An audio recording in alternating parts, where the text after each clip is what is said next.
मुर्दे को कभी भी अकेला नहीं छोड़ा जाता। नोट कर लो इसको। क्यों नहीं छोड़ा जाता? रीजन क्या है? जब कोई भी आत्मा इस शरीर को छोड़कर जाती है तो मुर्दे को एक क्षण के लिए भी कभी अकेला नहीं छोड़ा जाता, अपितु उसके आसपास कुछ न कुछ लोग रहते ही रहते हैं।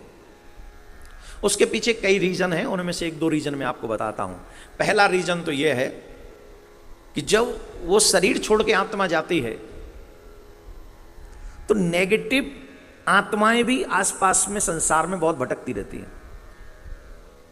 ध्यान देंगे, जो नेगेटिव, जिनको हम भूत प्रेत पिशाच पता नहीं क्या क्या कहते हैं, अगर वो मुर्दा वो सब अकेला छोड़ दिया जाए तो कोई भी नेगेटिव आत्मा उसमें प्रवेश कर सकती है अंतिम संस्कार से पहले पहले। इसलिए कोई भी नेगेटिव आत्मा उसमें प्रवेश न करे, इसके लिए उसमें उस सबके पास, उस मुर्दे के पास कोई न कोई होना चाहिए।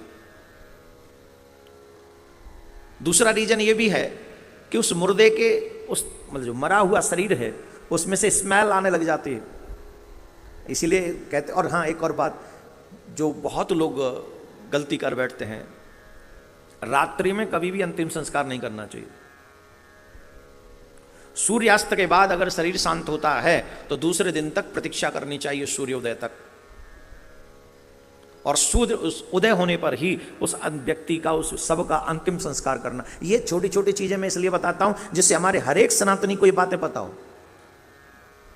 कई बार ऐसा होता है रात्रि में शरीर शांत हो, शाम को शांत हो गया, अरे रात भर कौन रखेंगे, चलो रात्रि में जला के चले आए। नहीं, ये उस व्यक्ति के साथ अन्याय है जिस व्यक्ति ने पूरा जीवन तुमको दिया है। रात्रि के समय कभी भी किसी भी शरीर का अंतिम संस्कार नहीं होना चाहिए। ये विशेष बातें आप सबको ध्यान रखनी चाहिए। मुर्दे को कभी भी अकेला नहीं छोड़ना चाहिए। जब तक अंतिम संस्कार ना हो जाए कोई ना कोई उस सबके पास बैठा रहे।